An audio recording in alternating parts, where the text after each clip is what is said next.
high ਕਾ high ਕਾ ਆਵਾਜ਼ ਆਇਆ ਕਾਪੀ ਕੋ ਅੱਗੇ ਰੌਲਾ ਪਾਇਆ ਸੀ ਕਹਿੰਦਾ 4 ਕਿਲੋ ਵਾਧੂ ਦੁੱਧ ਹੋ ਗਿਆ ਮੈਂ ਕਿਹਾ 4 ਕਿਲੋ ਨਹੀਂ ਹੋਇਆ ਹੈਗਾ 3.5 ਕਿਲੋ ਆ ਤੇ ਮੈਂ ਕਿਹਾ ਚੱਲ ਤੂੰ ਏਦਾਂ ਕਰ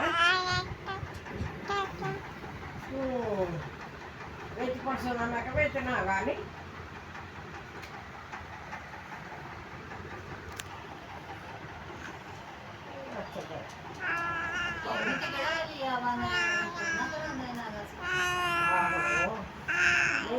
ਕਿਲੋ ਵੱਖਰਾ ਪਾਉਂਦਾ ਨਾ ਬਾਬਾ ਜੋ 2.5 ਕਿਲੋ 2 ਕਿਲੋ 2 ਕਿਲੋ ਸਾਡਾ ਵਾ ਨਾ ਨਾਲੇ ਦਾ 2